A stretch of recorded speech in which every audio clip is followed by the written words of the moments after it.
अध्याय। एक तितिक्षु ब्राह्मण का इतिहास। श्री सुखदेव जी कहते हैं, परीक्षित, वास्तव में भगवान की लीला कथा ही श्रवण करने योग्य है। वे ही प्रेम और मुक्ति के दाता हैं। जब उनके परम प्रेमी भक्त उद्धव जी ने इस प्रकार प्रार्थना की, तब यदुवंश विभूषण श्री भगवान ने उनके प्रश्न की प्रशंसा करके उनसे इस प्रकार कहा।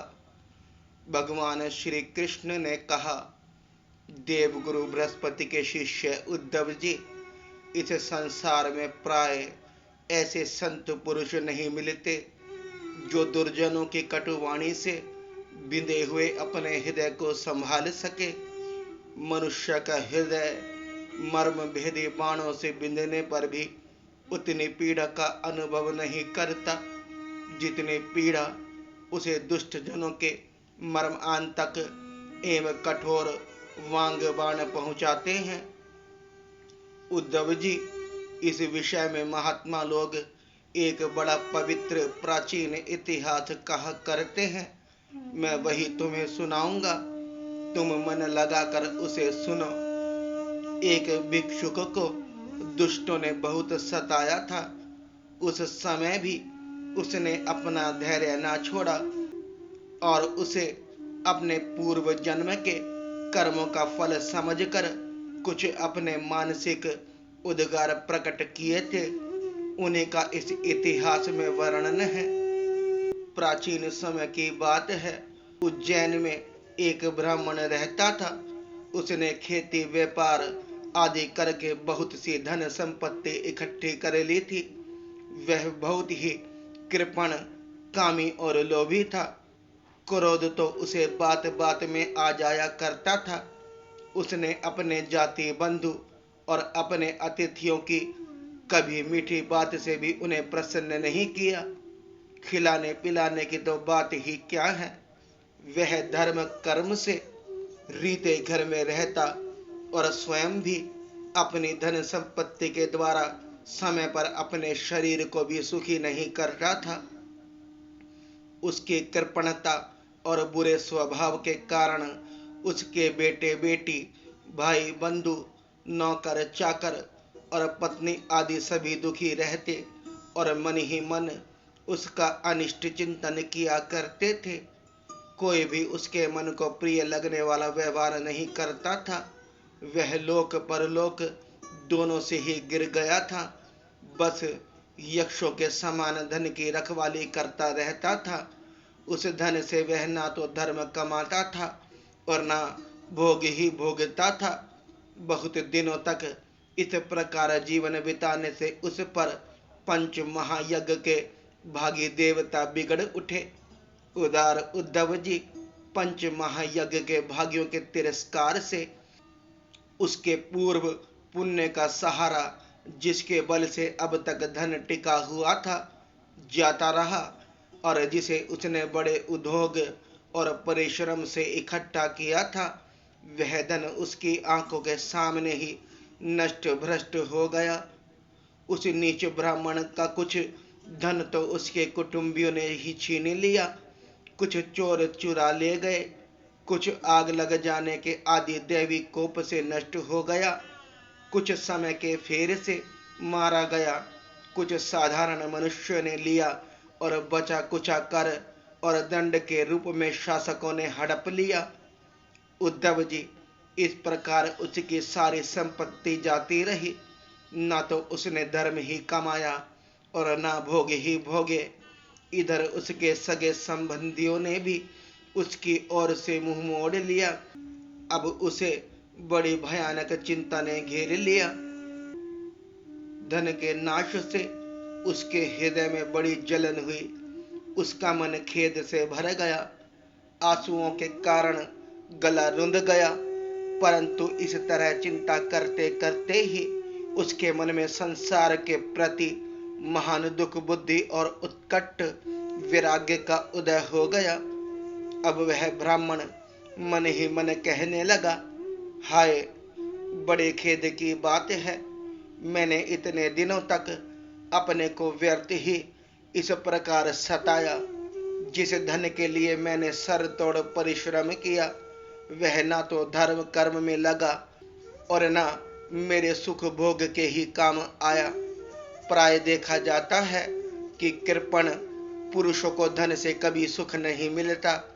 इस लोक में तो वे धन कमाने और रक्षा की चिंता से जलते रहते हैं और मरने पर धर्म न करने के कारण नरक में जाते हैं। जैसे थोड़ा सा भी कोढ़ सर्वांग सुंदर स्वरूप को बिगाड़ देता है, वैसे ही तनिक सा भी लोभ यशस्वियों के शुद्ध यश और गुणियों के प्रशंसनीय गुणों पर पानी फेर देता है। धन कमाने में, कमा लेने पर उसको भड़ा रखने एवं खर्च करने में तथा उसके नाश और उपभोग में जहाँ देखो वहीं निरंतर परिश्रम, भय, चिंता और भ्रम का ही सामना करना पड़ता है। चोरी, हिंसा, झूठ बोलना, दंभ, काम, क्रोध, गर्व, अहंकार, भेद बुद्धि, वैर, अविश्वास, स्पर्धा, लंपटता, जुआ और शराब, ये 15 अनर्थ मनुष्यों में धन के कारण ही माने गए हैं। इसीलिए कल्याणकामी पुरुष को चाहिए कि स्वार्थ एवं परमार्थ के विरोधी अनर्थ नामधारी अनर्थ को दूर से ही छोड़ दें। भाई बंधु, स्त्री पुत्र, माता पिता, सगे संबंधी जो स्नेह बंधन से बंधकर बिल्कुल एक हुए रहते हैं, सबके सब कौड़ी के कारण इतने फट जाते हैं कि तुरंत एक दूसरे के शत्रु बन जाते हैं। ये लोग थोड़े से धन के लिए भी क्षुब्ध और क्रुद्ध हो जाते हैं। बात की बात में सौहार्द संबंध छोड़ देते हैं, लाग डांट रखने लगते हैं और एकाएक प्राण लेने देने पर उतारू हो जाते हैं। यहाँ तक कि एक दूसरे का सर्वनाश कर डालते हैं। देवताओं को भी प्रार्थनीय मनुष्य जन्म को और उसमें भी श्रेष्ठ ब्राह्मण शरीर प्राप्त करके जो उसका अनादर करते हैं और अपने सच्चे स्वार्थ परमार्थ का नाश करते हैं, वे अशुभ गति को प्राप्त होते हैं। यह मनुष्य शरीर मोक्ष और स्वर्ग का द्वार है। इसको पाकर भी ऐसा कौन बुद्धिमान मनुष्य है जो अनर्थों के धाम धन के चक्कर में फंसा रहे। जो मनुष्य देवता, ऋषि, पितर, प्राणी, जाति, भाई, कुटुंबी और उनके दूसरे भागीदारों को उनका भाग देकर संतुष्ट नहीं रखता और न स्वयं ही उसका उपभोग करता है, वह यक्ष के समान धन की रखवाली करने वाला कृपण तो अवश्य ही अधोगति को प्राप्त होता है। मैं अपने कर्तव्य से च्युत हो गया हूँ। मैंने प्रमाद में अपनी आयु, धन और बल पौरुष खो दिए हैं।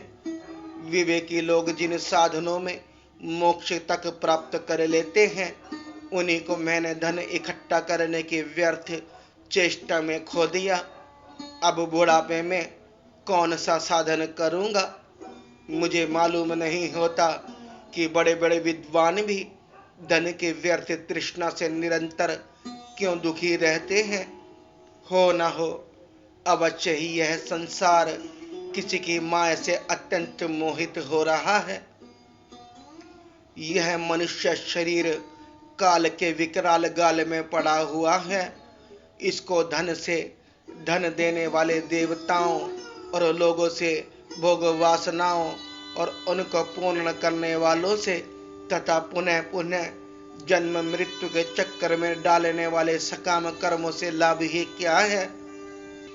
इसमें संदेह नहीं कि सर्वदेव स्वरूप भगवान मुझ पर प्रसन्न है, तभी तो उन्होंने मुझे इस दशा में पहुंचाया है और मुझे जगत के प्रति यह दुख बुद्धि और वैराग्य दिया है।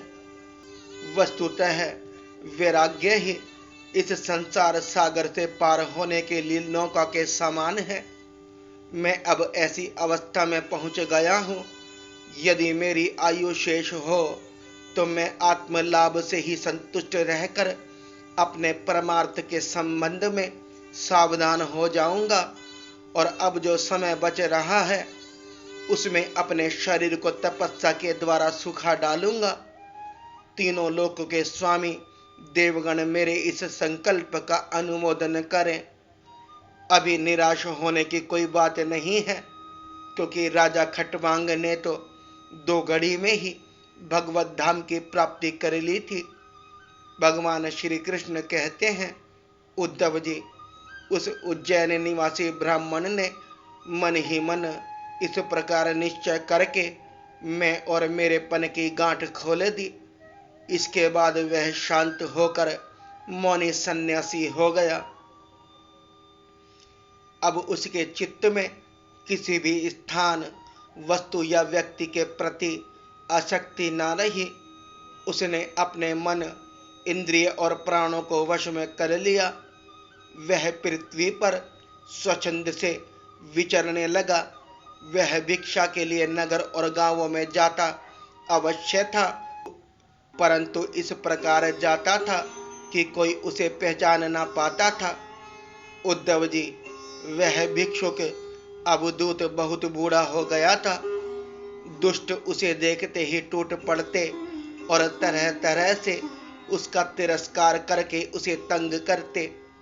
कोई उसका दंड छीन लेता तो कोई भिक्षा पात्र ही झटक ले जाता, कोई कमंडलू उठा ले जाता तो कोई आसन, रुद्राक्ष माला और कंठा ही लेकर भाग जाता। कोई तो उसकी लंगोटी और वस्त्र को ही इधर उधर डाल देते। कोई वे वस्तुएं देकर और कोई दिखला दिखला कर फिर छीन लेते।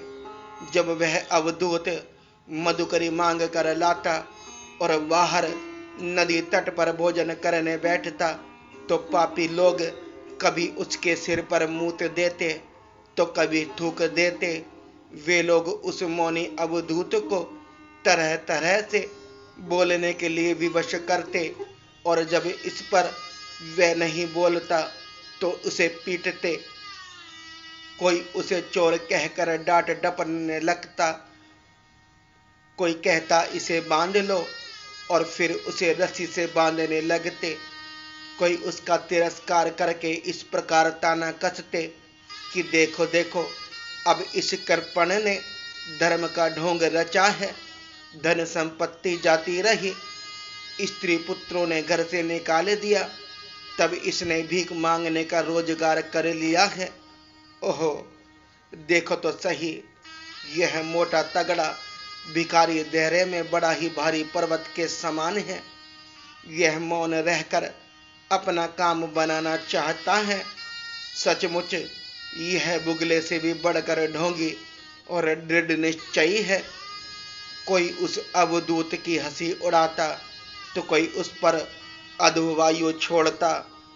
जैसे लोग तोता, मैना आदि पालतू पक्षियों को बांध लेते या पिंजड़े में बंद कर लेते हैं, वैसे ही उसे भी वे लोग बांध देते और घरों में बंद कर देते, किंतु वह सब कुछ चुपचाप सह लेता।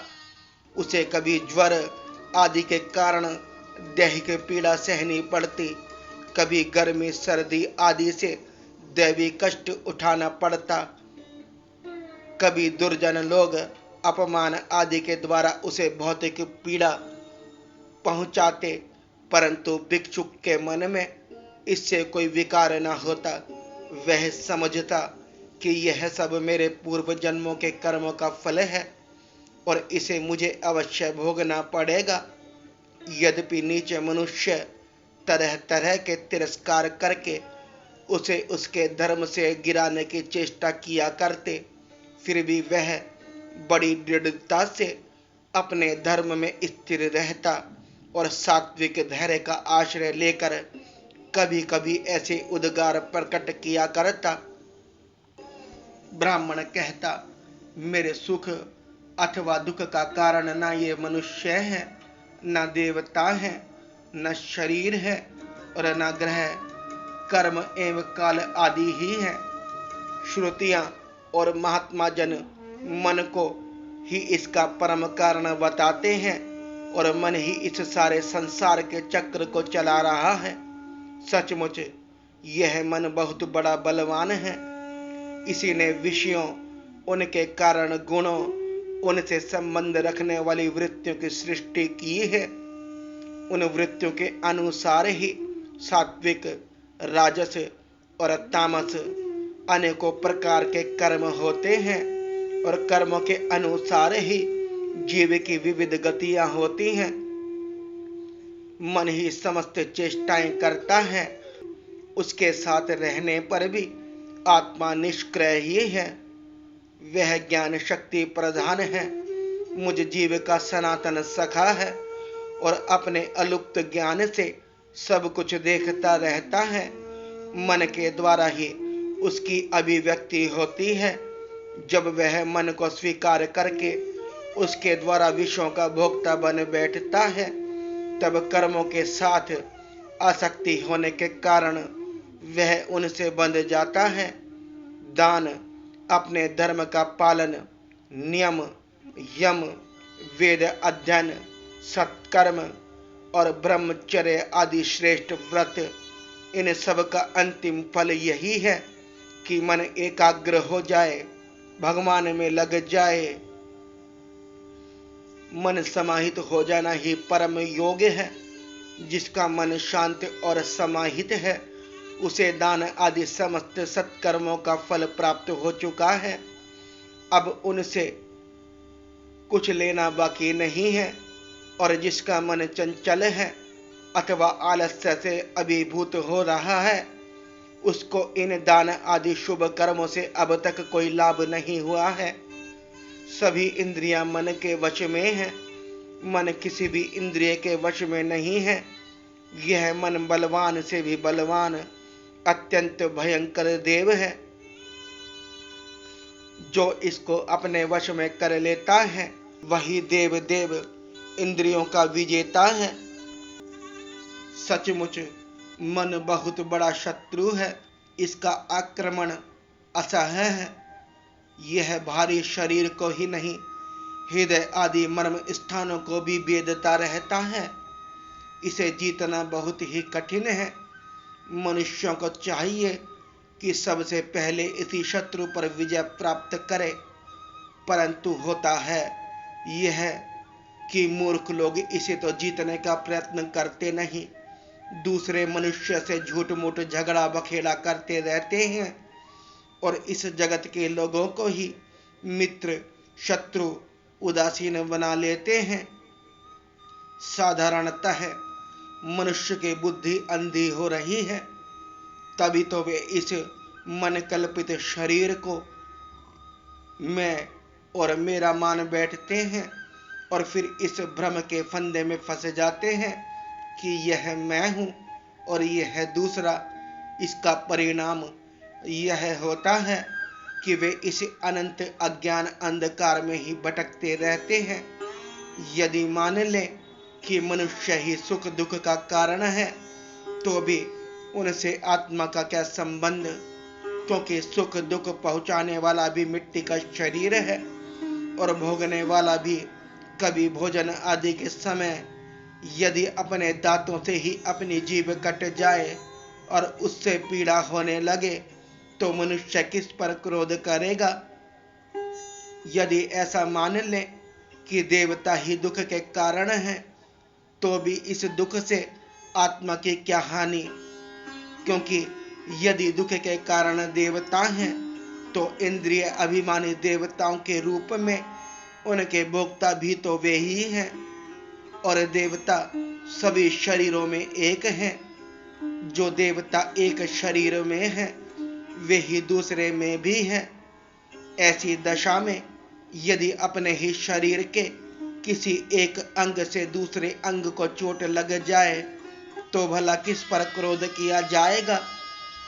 यदि ऐसा माने कि आत्मा ही सुख दुख का कारण है, तो वह तो अपना आप ही है, कोई दूसरा नहीं है, क्योंकि आत्मा से भिन्न कुछ और है ही नहीं।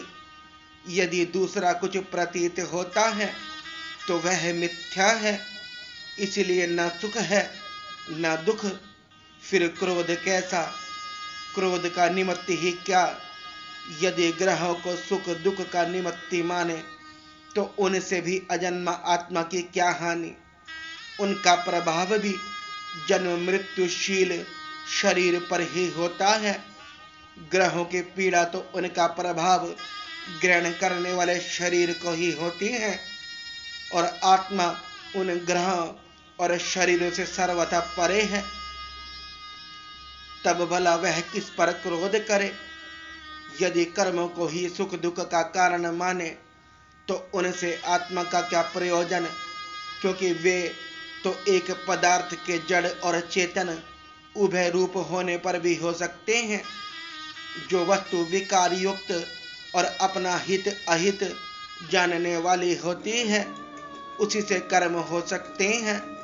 अतः वह विकार युक्त होने के कारण जड़ होनी चाहिए और हित अहित का ज्ञान रखने के कारण चेतन।